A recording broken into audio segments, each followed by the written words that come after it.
Hello friend, तो welcome to my YouTube channel. और आज हम ऊप के सेकंड लेक्चर में देखेंगे कि हम टाइप्स ऑफ क्लासेस क्या होती हैं, इनको किस तरीके से डिफ़ाइन किया जाता है, किस तरीके से इनको प्रोग्राम में इम्प्लीमेंट किया जाता है, किस तरीके से डिक्लेयर किया जाता है, और इनमें किस तरीके से फंक्शंस को डिफ़ाइन किया जाता है, इनमें किस तरीके से हम डाटा मेंबर्स को डिफ़ाइन करते हैं, जिनके बारे में हमने पिछले लेक्चर में देखा था। और उसके बाद हम देखेंगे कि इनके बीच में क्लासेस के दरमियान में जो उनकी टाइप्स हैं, पेरेंट क्लास और चाइल्ड क्लासेस, उनकी टाइप के अंदर रिलेशनशिप क्या है और ये रिलेशनशिप किस तरीके से वर्क करता है। उसके बाद हम देखेंगे कि एसएस स्पेसिफायर्स बेसिकली यूज़ किए जाते हैं डाटा हाइडिंग के लिए, कि कौन कौन से 3 ऐसे स्पेसिफायर्स हैं, पब्लिक, प्राइवेट, प्रोटेक्टेड। हम देखेंगे कि किस तरीके से हम उनको प्रोग्रामिंग के अंदर यूज़ करेंगे और वो किस तरीके से वर्क करेंगे प्रोग्रामिंग के अंदर, और उनको भी हम किस तरीके से, उनको भी लिखने का एक तरीका है तो उनको भी हम किस तरीके से लिख सकते हैं या देख सकते हैं। और लास्ट में हम देखेंगे कि बेसिक कॉन्सेप्ट जो ऊप के हैं, ऑब्जेक्ट ओरिएंटेड प्रोग्रामिंग के, वो क्या हैं, उनके नाम को हम देखेंगे। और नेक्स्ट लेक्चर से हम उन कॉन्सेप्ट्स को लेकर चलेंगे और अपने प्रोग्राम में आके हम उनको इम्प्लीमेंट करेंगे। तो चलें फिर शुरू करते हैं। तो इसकी टाइप्स को देखने के पहले मैं आपको क्लासेस के बारे में दोबारा रिमाइंड करा देता हूँ कि क्लासेस होती क्या हैं। यूज़र डिफाइंड डाटा टाइप जैसे इंटीजर, फ्लोट, उसके अलावा डबल, ये जैसे यूज़र डिफाइंड डाटा टाइप्स हैं, इनको C++ की लाइब्रेरी में डिफ़ाइन किया गया है। इसी तरीके से क्लासेस भी एक यूज़र डिफाइंड डाटा टाइप्स हैं जिनको हम खुद डिफ़ाइन करते हैं। उसके अलावा ये डाटा स्ट्रक्चर है। डाटा स्ट्रक्चर से मुराद ये हमारे पास जैसे अरेज हम यूज़ कर रहे थे, डाटा स्ट्रक्चर है, उसी तरीके से ये भी एक डाटा स्ट्रक्चर है जिसमें स्ट्रक्चर वे में डाटा को हम राइट करते हैं।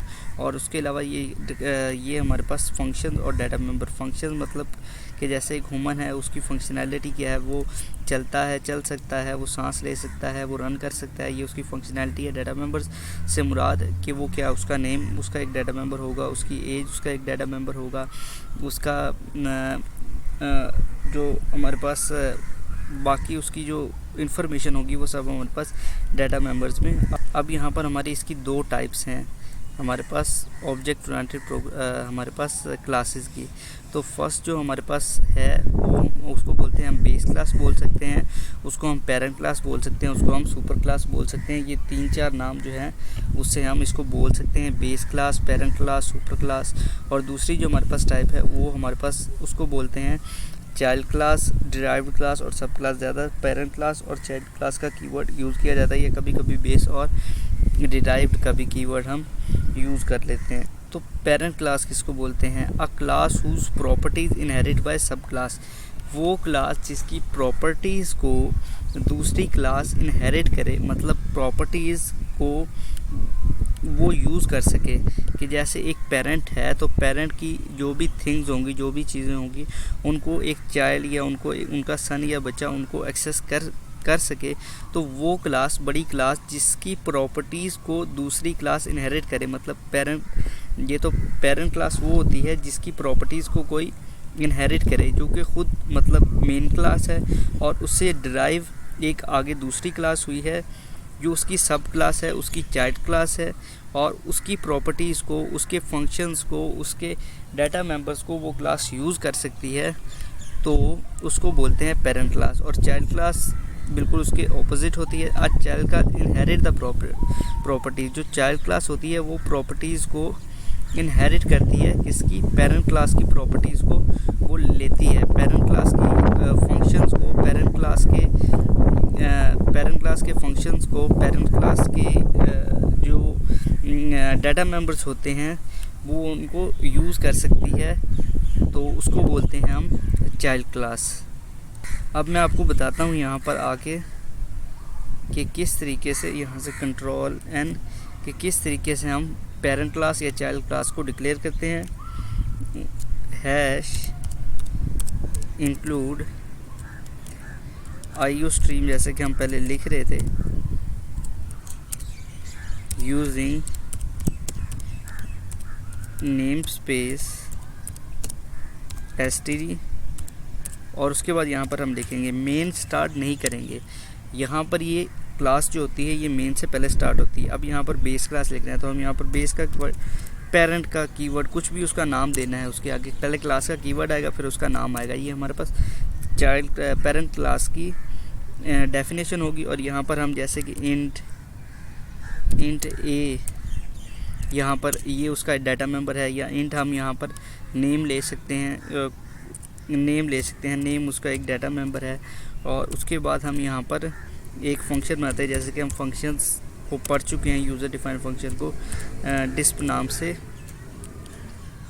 C++ में हम फंक्शंस को पढ़ चुके हैं। वैसे ही इसके अंदर यहाँ पर नेम आएगा, उसका डिस्प्ले वगैरह आएगा, और लास्ट पे इसके सेमीकोलन आ जाएगा। यहाँ पर ये डाटा मेंबर्स को डिफ़ाइन किया गया है, और ये उसमें एक हमने पेरेंट क्लास बनाई है जिसमें एक फंक्शन है और एक हमारे पास उसका फंक्शन है और एक उसका डाटा मेंबर है। तो चाइल्ड क्लास को कैसे डिफाइन कर रहे हैं, सबसे पहले क्लास का कीवर्ड आएगा, क्लास के बाद यहाँ पर हम लिखेंगे उसका नेम। तो डिराइव्ड हम उसको बोल देते हैं, कोई भी नाम आप भी उसको बोल दें, कुछ भी मतलब नाम रख सकते हैं। उसके बाद ये साइन आएगा, उसके बाद यहाँ पर हम लिखेंगे पब्लिक। अब ये पब्लिक प्राइवेट प्रोटेक्टेड क्या होता है ये मैं आगे जाके आपको बताता हूँ। पब्लिक, अब ये किसकी चाइल्ड क्लास है उसका नाम देना होगा, यानी कि ये बेस की चाइल्ड क्लास है तो बेस आ जाएगा। और उसके बाद यहाँ पर इस तरीके से हम इसमें भी फंक्शन डाटा मेंबर्स आएंगे और ये उनको असेस कर पाएगी। और उसके बाद इंट मेन में जब हम जाएंगे, अब ऑब्जेक्ट किस तरीके से क्रिएट किया जाता है वो भी यहाँ पर मैं आपको बता देता हूँ। सबसे पहले जिस क्लास का ऑब्जेक्ट बनाना है उसका नाम आएगा, यानी कि बी है, बी एक ऊपर क्लास बनी हुई है, और बी का हम क्या बनाना चाह रहे हैं, एक ऑब्जेक्ट जिसका नाम ओबीजे, कुछ भी आप रख सकते हैं।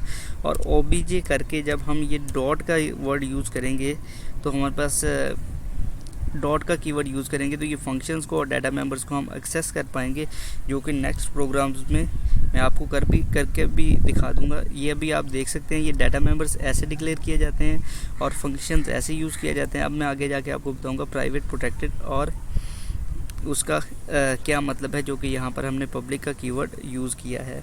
तो डिक्लेरेशन और उसकी इनिशियलाइजेशन हम कैसे कर सकते हैं ये तो मैंने आपको बता दिया चाइल्ड क्लास की। अब हमारा जो अगला टॉपिक है वो है असेस स्पेसिफायर्स का। असेस स्पेसिफायर्स का नहीं, रिलेशनशिप के। रिलेशनशिप ये इनमें आपस में ताल्लुक़ क्या होता है, ये इसको एक डायग्राम से समझ लेते हैं कि बेस क्लास और चाइल्ड क्लास में रिलेशनशिप क्या होता है। जैसे कि एक बेस क्लास हमने बनाई है यहाँ पर, तो वो है ह्यूमन, उसका नाम है ह्यूमन, उसका नेम है और एज है, ये उसके दो डाटा मेंबर्स है। फंक्शनैलिटीज़ भी आगे उसकी आ जाएंगी, और फ़िलहाल तो हमने डाटा मेंबर्स लिए हैं। उसकी एज है, उसका नेम है। अब इसे एक चाइल्ड क्लास से डिराइव हमने की, जिसका नाम हमने कर दिया स्टूडेंट। अब स्टूडेंट भी तो ह्यूमन है, तो वो ये सब उसकी एज और नेम ये यूज़ कर सकता है।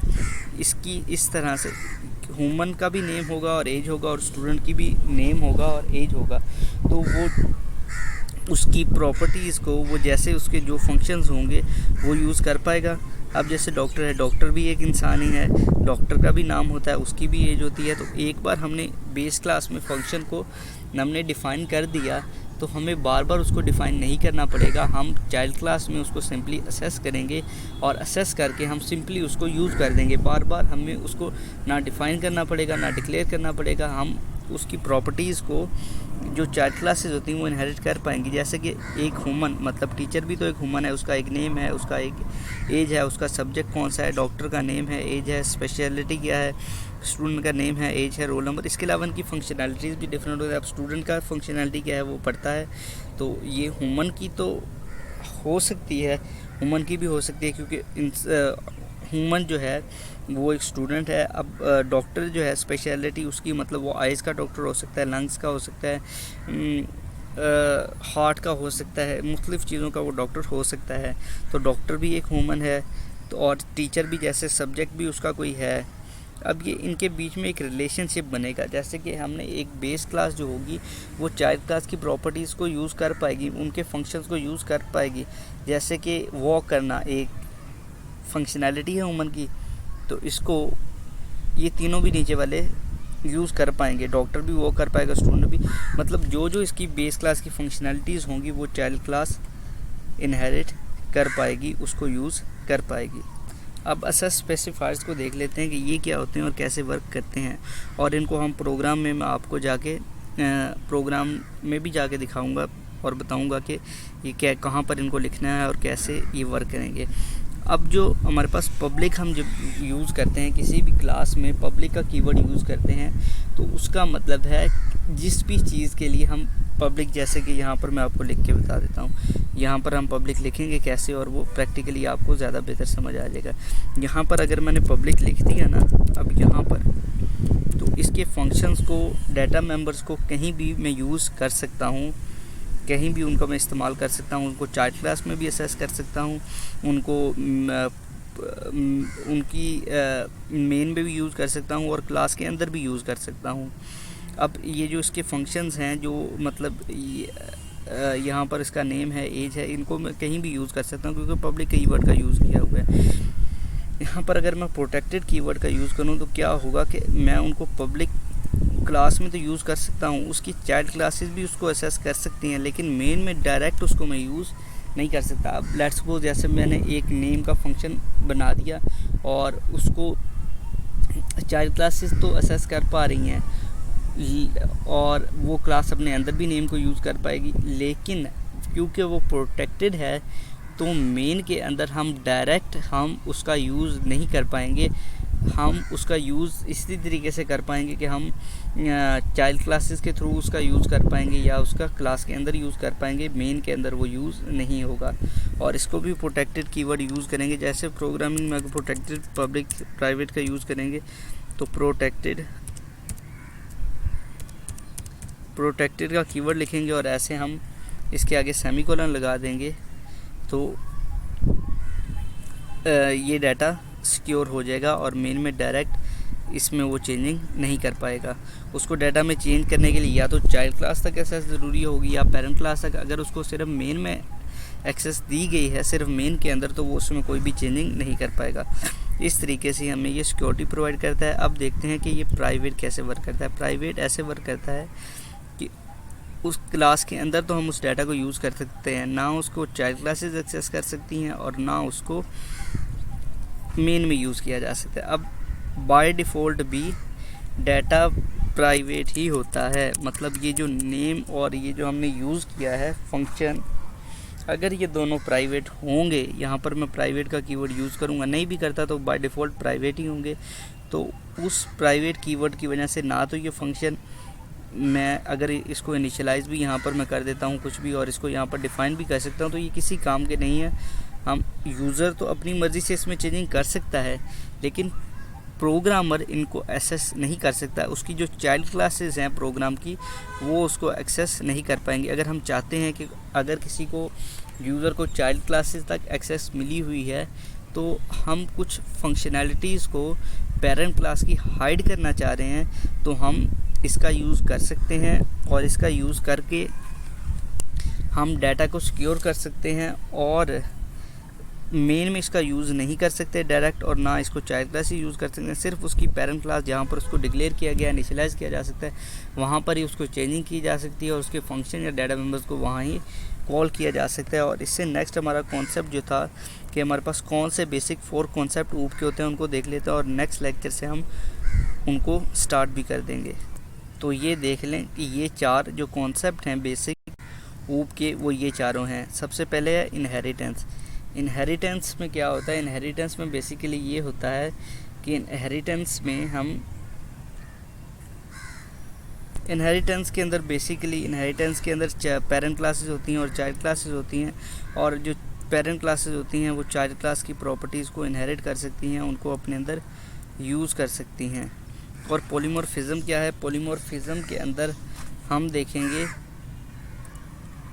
पॉलीमॉर्फिज्म में हम देखेंगे कि एक ही चीज़ मुख्तलिफ़ जगह पर मुख्तलिफ वर्क कर रही है। मतलब जैसे कि हम एक अगर कोई इंसान है तो वो घर पे सन की तरह या डॉटर की तरह बिहेव कर रहा होगा, अगर वो बाहर है, अगर वो स्कूल में है तो स्टूडेंट की तरह बिहेव कर रहा होगा, अगर कोई डॉक्टर है वो घर पे है तो वो ह्यूमन ही होगा, कोई पेरेंट होगा या किसी का चाइल्ड होगा, लेकिन जब वो हॉस्पिटल में जाएगा तो वो डॉक्टर की तरह बिहेव करेगा। तो इस तरीके से एक चीज़ मुख्तलिफ़ तरह से बिहेव करती है। पॉलीमॉर्फिज्म में हम देखेंगे और एक्सेप्शन इनकैप्सुलेशन में हम एक ही क्लास के अंदर हम किस तरीके से डाटा को इकट्ठा कर सकते हैं और उनमें बेसिकली हम डाटा को हाइड कैसे कर सकते हैं। हाइडन डाटा, उनके अंदर फंक्शंस, मतलब इसको हम ऐसे देख सकते हैं कि फंक्शंस को, डाटा मेंबर्स को हम एक जगह पे इकट्ठा कर सकते हैं। डाटा को इकट्ठा करना, उनको कॉम्बिनेशन बनाना, ये इनकैप्सुलेशन है। ये तो सबसे इजी कॉन्सेप्ट है। और एब्स्ट्रैक्शन के अंदर हम जो अननेसेसरी डिटेल्स होती हैं, जो डाटा होता है, वो हम यूज़र से हाइड कर देते हैं, जो जिसकी यूज़र को ज़रूरत नहीं है। So that's it for today.